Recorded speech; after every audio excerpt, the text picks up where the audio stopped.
What's going on YouTube? It's Teej, back again with another video, and today we're kickstarting my series giving out off-season grades to all 32 NFL teams, going division by division, and today we start with the NFC North. Hopefully you guys enjoyed today's video. If you do, be sure to hit that like button and help me out a ton. If you're right here want to see more football coverage and football content in general, hit that big red subscribe button, and of course leave me your off-season grades for the Bears, the Packers, the Lions, and the Vikings down below in the comment section. Whether you're a fan of that team or just an NFL fan, let me hear your thoughts on their free agency, the trades they might have made, the NFL draft, and overall their best offseason move. Love to hear your thoughts down below in the comment section as I share mine throughout this video. But as stated, we're going to go division by division. Figure that's a better way of fleshing this out and giving you my full thoughts on each team's free agency, the draft, the trades, all that sort of stuff we just talked about, versus just shoehorning it in 45 seconds to a minute in a long video. So one to flesh it out, one to be able to go in a deeper dive. So let's jump right into it, starting with Chicago Bears, currently, or reigning last place division placement last year in the NFC North. So where are the Bears at this offseason? And ultimately, I think Ryan Poles and company did a fantastic job. Starting with free agency, my favorite signing was TJ Edwards, but ultimately, you could sell me on Nate Davis because, that plus Darnell Wright, I think were the last two pieces needed to take that offensive line from a weakness to a potential strength for Justin Fields. You could even sell me on Tremaine Edmonds, perhaps, 25, coming off his best season. And of these two off-ball linebackers, who's more likely to become a top 5 player at that position or a top 10 off-ball linebacker in the league? That's definitely Tremaine Edmonds. Ultimately, this is one where instead of saying, hey, that's the best player they added, I decided to focus more on value because they did pay a lot of money to Tremaine Edmonds. Not saying it won't work out, but it was just a ton of money to give up. Versus TJ Edwards at 3 years, $19.5 million contract. If he is just more of the same, if he is just TJ Edwards, consistent, reliable, solid, steady, a little above average type of off-ball linebacker, $6.5 million a year is a pretty decent value for that guy is going to be competent, consistent, and good enough. So I decided to go with Edwards there, more so from a value standpoint, but you could definitely sell me on the upside of Tremaine Edmonds if you do believe that he's going to become like Roquan Smith-esque, top 5 off-ball linebacker for the Chicago defense and kind of serve as that, Darius Leonard, now known as Shaq Leonard role in this Matt Eberflus defense. But I decided to go with the steady option in TJ Edwards. But overall, I'll give their free agency a B. And then the NFL draft, B+. I think a lot of the picks are ones that excite me. Gervon Dexter, we'll talk about Zach Pickens in a little bit. A couple corners, too. Tyreek Stevenson in the 2nd. Terrell Smith in the 7th. Great value there with that 2nd corner. But ultimately, I think the best pick's Darnell Wright. Because again, you sign Nate Davis and then you draft Darnell Wright. And all of a sudden it's like, well, now we got Jones at right at tackle, Davis plus Tevin Jenkins, a 2nd rounder at guard. Whitehair slides back to center. Man, this offensive line went from something that was hindering Justin Fields to something that should make him, or should serve as a strength for him going into year 3. And I think Darnell Wright is a big reason why. He was my OT5, and I wouldn't have taken him with a top 10 pick, but, I'm envisioning a different team on the field, right? Like, I'm not the Chicago Bears, so their board might have been different, right? There's 32 teams doing 32 different ways, have 32 different ways of doing business, specifically for the NFL draft. So they might have seen Darnell Wright as a top 10 worthy pick, and obviously they must have because they took him at 10. And I think there's other teams that easily could have made the same thing and had that same judgment about Darnell Wright. I was just a little bit lower on him, but for the Bears in their situation, looking for a right tackle, I do think he makes a lot of sense. But all in all, really good draft from Ryan Poles. I'll give it a B+.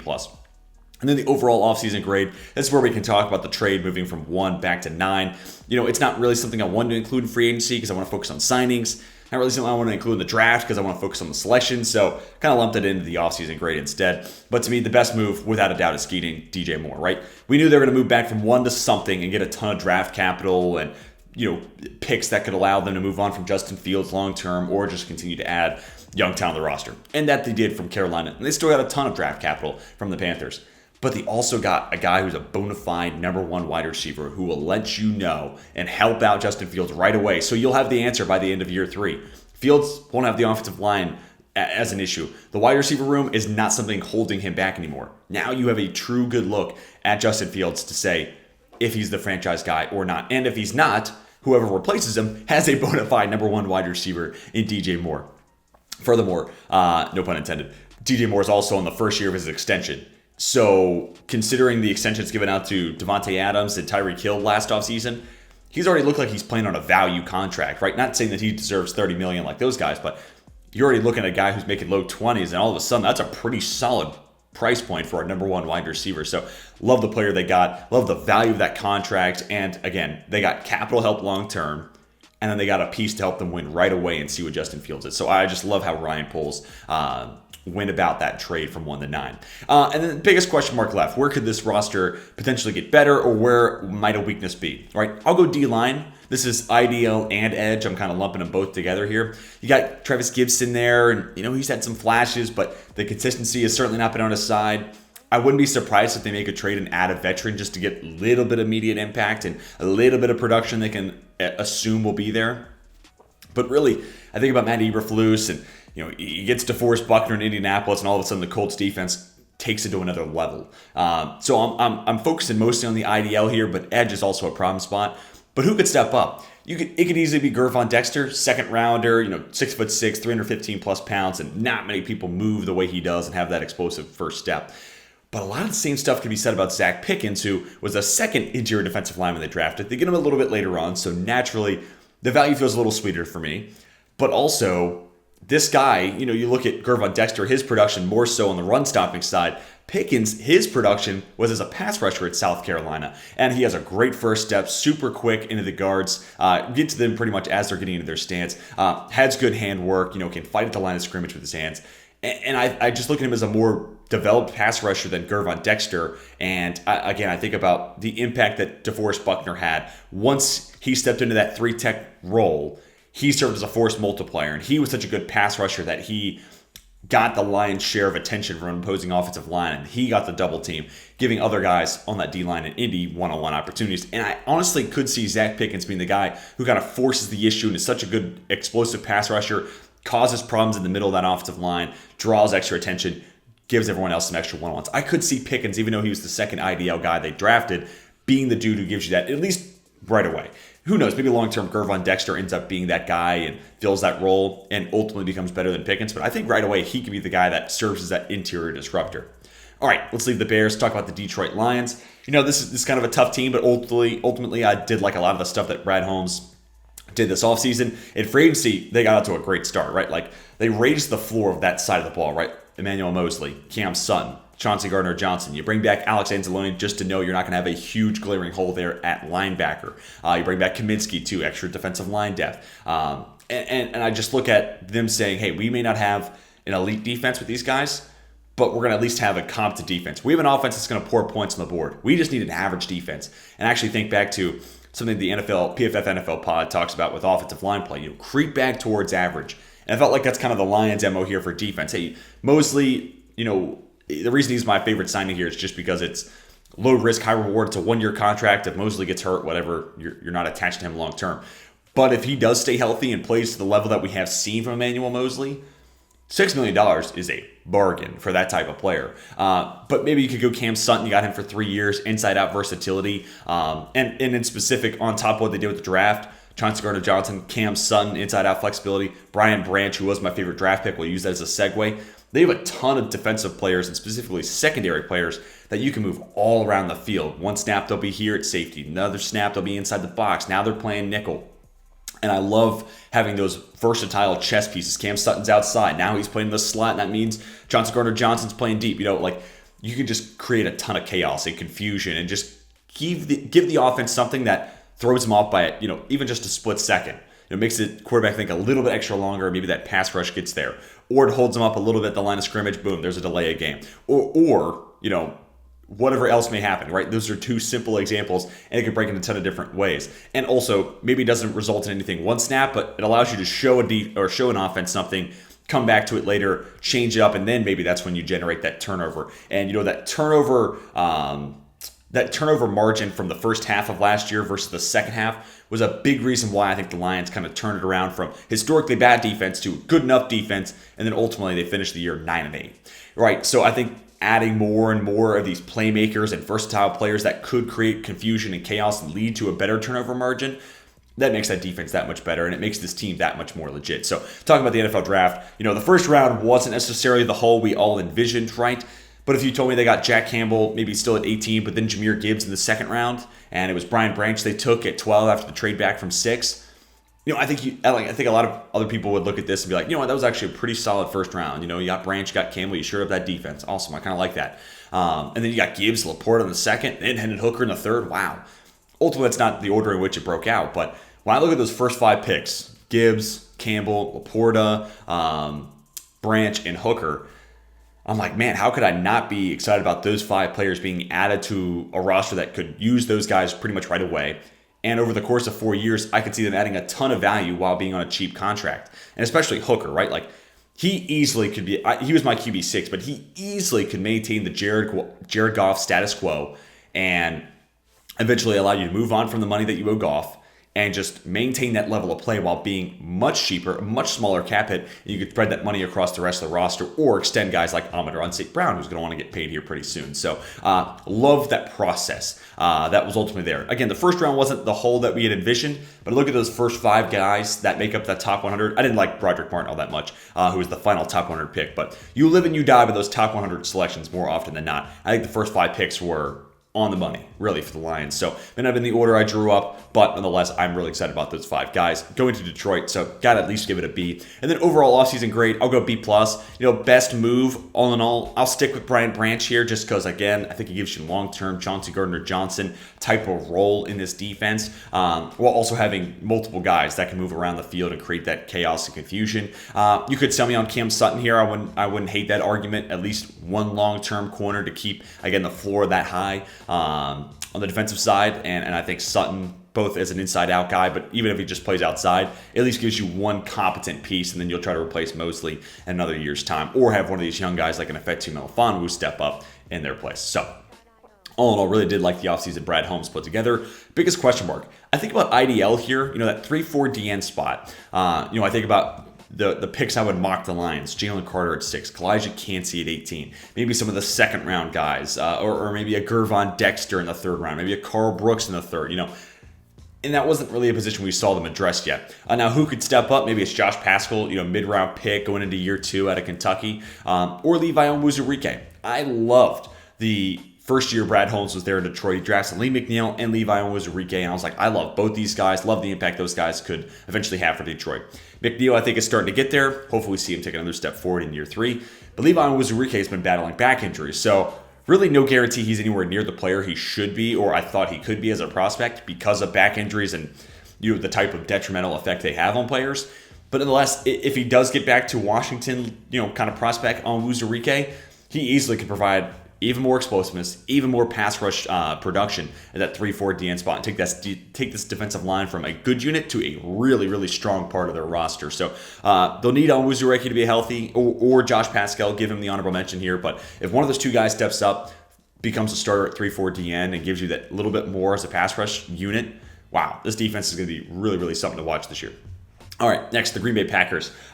They finished 3rd in the division. Ultimately, the Lions beat them week 18, so they finished 9-8. Green Bay finishes 8-9. Free agency was basically non-existent for Green Bay. And the biggest move was obviously waiting for this Aaron Rodgers trade. When's he going to go? What are they going to get back? And who's it going to be? Ultimately, it's the Jets. Okay, when's the trade going to happen? We waited months, it felt like, for that to happen. And then what are the details of it? But because of that, free agency wasn't really anything to write home about. They re-signed Josh Nijman, who I think has gotten better with some time, and at least gives you a little bit more flexibility. Maybe it's Zach Tom starting at right tackle anyways, but we've seen David Bakhtiari miss time. Yaiman fill in his place. Tom could also play guard if they want Elton Jenkins to be that left tackle fill-in, and then Yaiman plays right tackle. Tom moves inside to play guard. I just think that gave them one more piece to have. It was the swing tackle that they needed just in case of a Bakhtiari injury.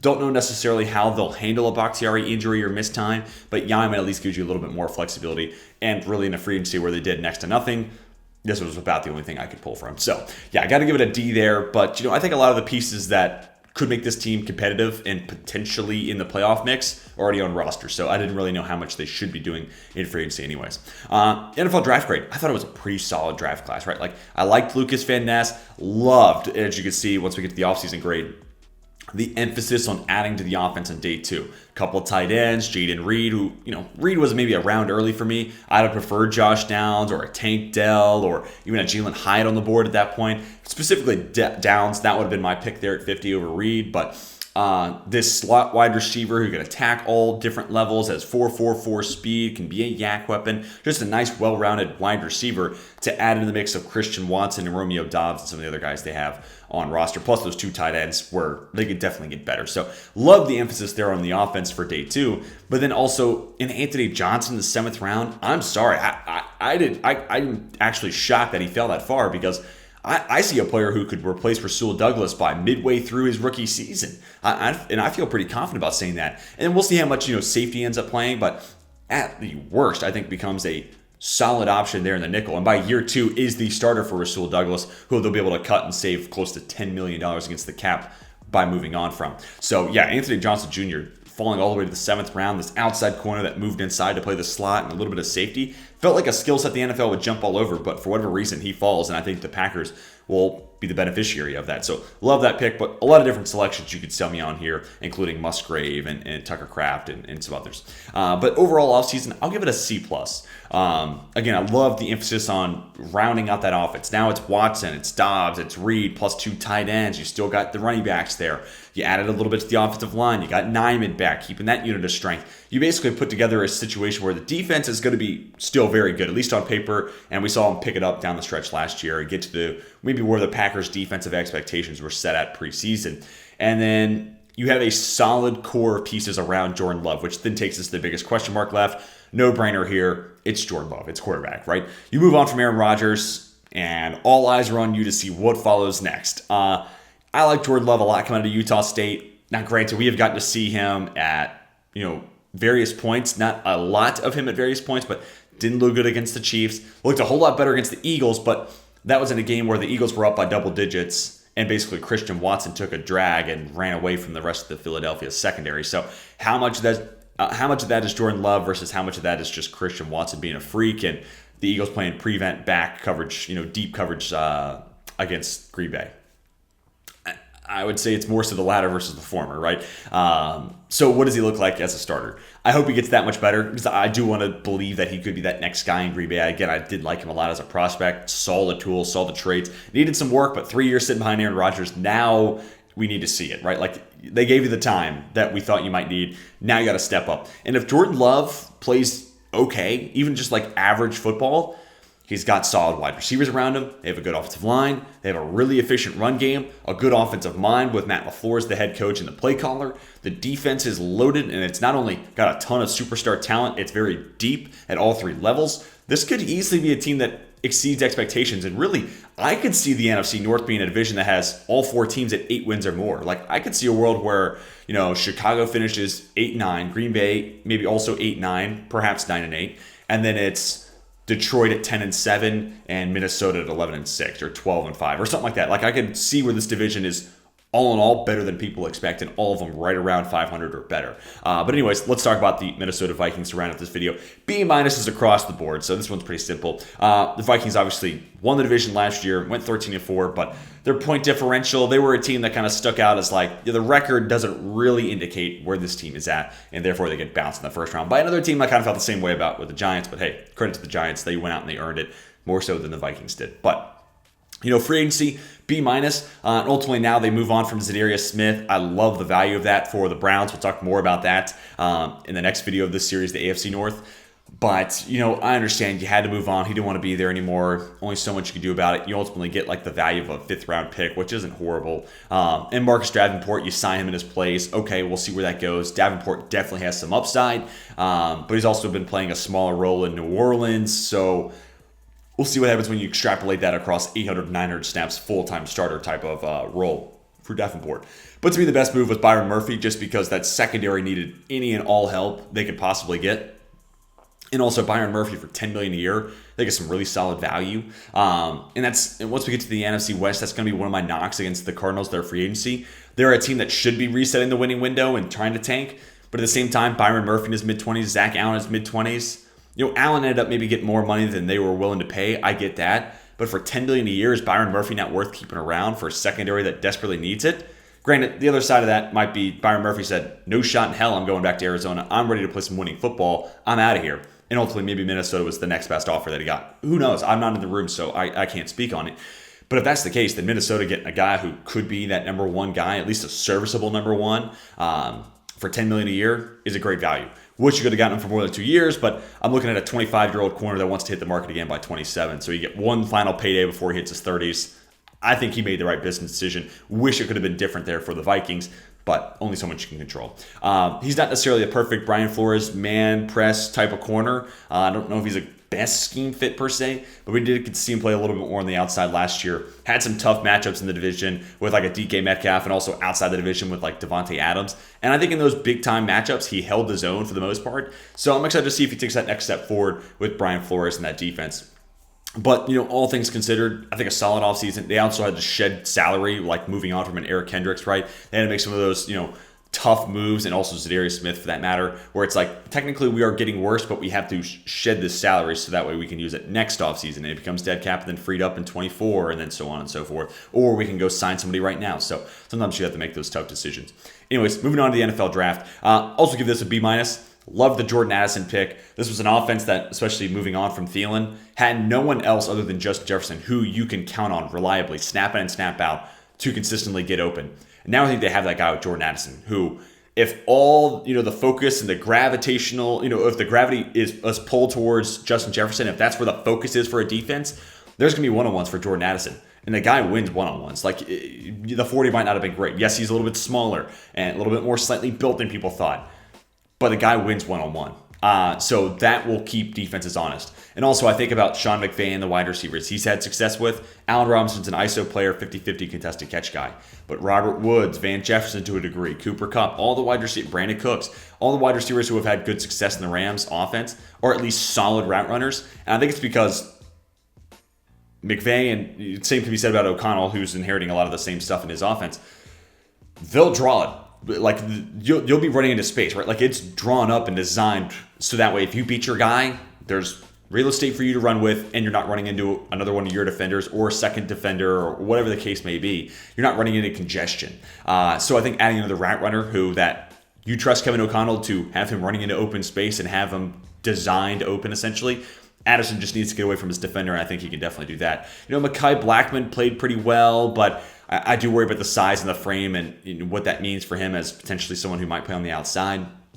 But him plus Byron Murphy, if he's better than I expect him to be, that could create a formidable 1-2 punch. And maybe he ends up playing the slot. Who knows? And then it's Andrew Booth Jr. on the outside. We just don't know yet. So a little bit of a TBD there for Mekhi Blackmon. Honestly, honorable mention to two LSU guys. Jaquelin Roy, who I think could become a week one starter, and at least a competent run defender in that 3-4 DN spot. But he's just a guy that didn't meet my expectations at LSU because he wasn't a game wrecker. I thought he had the potential to be one of the top 3 defensive tackles in this year's class, take that step forward and become a top 10, top 15, top 20 pick. He didn't. He was just solid, which there's nothing wrong with that. And that's why he fell to the third round versus the first. He wasn't a game wrecker. He wasn't a first round guy. He was just a solid, productive pass rusher and pretty damn good against the run. I think the Vikings can really stand to benefit from that, considering their interior defensive line is next to non-existent. So that's also why I didn't go with IDL for biggest question mark left, because I think Jaquelin Roy can at least be good right away and soften the blow there. But also Jay Ward. I'm intrigued by Ward just because I think Brian Flores could use him as like poor man's Javon Holland. Now, I had to be careful saying that because Javon Holland was, in that draft class, I felt like I was one of the few people arguing that Holland's right there with Trevon Merrick. They're stride for stride, 1A, 1B. And ultimately, Holland's been the best safety of that class. So, not to say that I was right, because I still had Merrick at 1A and Holland at 1B, but loved his game, and ultimately he's the guy that's translated to the NFL level the best. And he's a guy that moves all over the field, plays some strong, plays some free, plays some nickel. And I look at Jay Ward and how LSU moved him all over the place, and he's a really twitchy athlete. He's got a nose for the football. Could he kind of be that poor man's version of Javon Holland? Again, not saying he's going to be Javon Holland, one of the best safeties in football, but maybe he could serve in that same type of role. So I could see Jay Ward being like a sleeper defensive rookie of the year type of candidate because he just racks up a ton of stats, gets his hands on footballs, creates a couple of interceptions, has a handful of PBUs, generates a ton of tackles, a couple tackles for loss, some forced fumble. Like, I could just see him having a stacked box score by the end of the year just because Brian Flores is moving him all over the field, and letting his gravitational pull to the football basically come into play.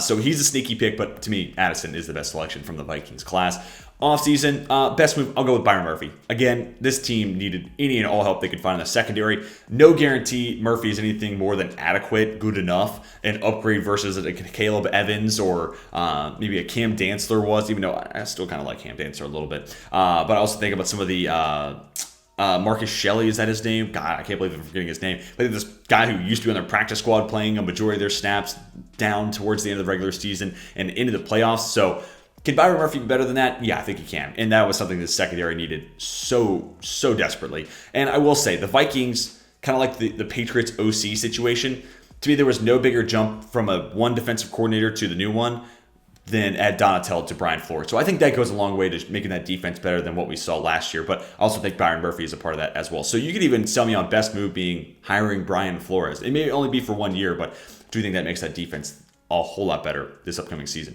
Biggest question mark left, I'll go with linebacker. Brian Asamoah seems like a guy who should step up, has these really long arms, really fluid athlete, second-year player out of Oklahoma.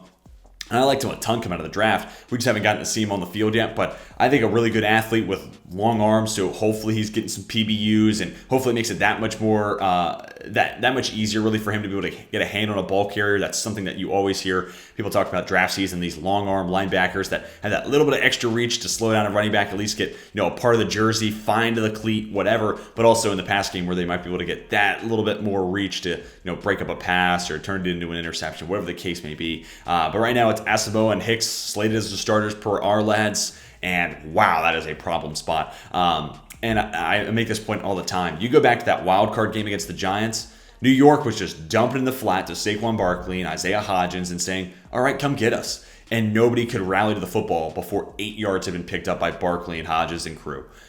That's got to change. Asamoah, I think, has the athleticism and, again, those long arms to be able to change that a little bit. They have got to be able to rally to the football quicker than what we saw towards the end of last season and into the playoffs. They were an old, slow defense, especially in the middle, and hopefully Asamoah will change that a little bit this upcoming season. But, guys, that is going to do it for my off-season grades video for the NFC North. Let me hear your grades down below in the comment section. This was just my opinion. It's not the right opinion. Let me hear your grades for both free agency, the draft, overall offseason for all four of these teams. Let me hear your thoughts on the Lions, the Packers, the Vikings, and the Bears, and all the work they've done this offseason. What's your favorite trade? What's your favorite signing? Who's your favorite draft pick? Love to hear everything you have to talk about with these four teams down below. Hopefully you guys enjoyed. Be sure to hit that like button if you did. Subscribe if you're new to the channel looking for more football content in your life. But that's going to do it for me. Hope you all have a fantastic rest of your day. And until next time, my name is Teej, and I am signing off.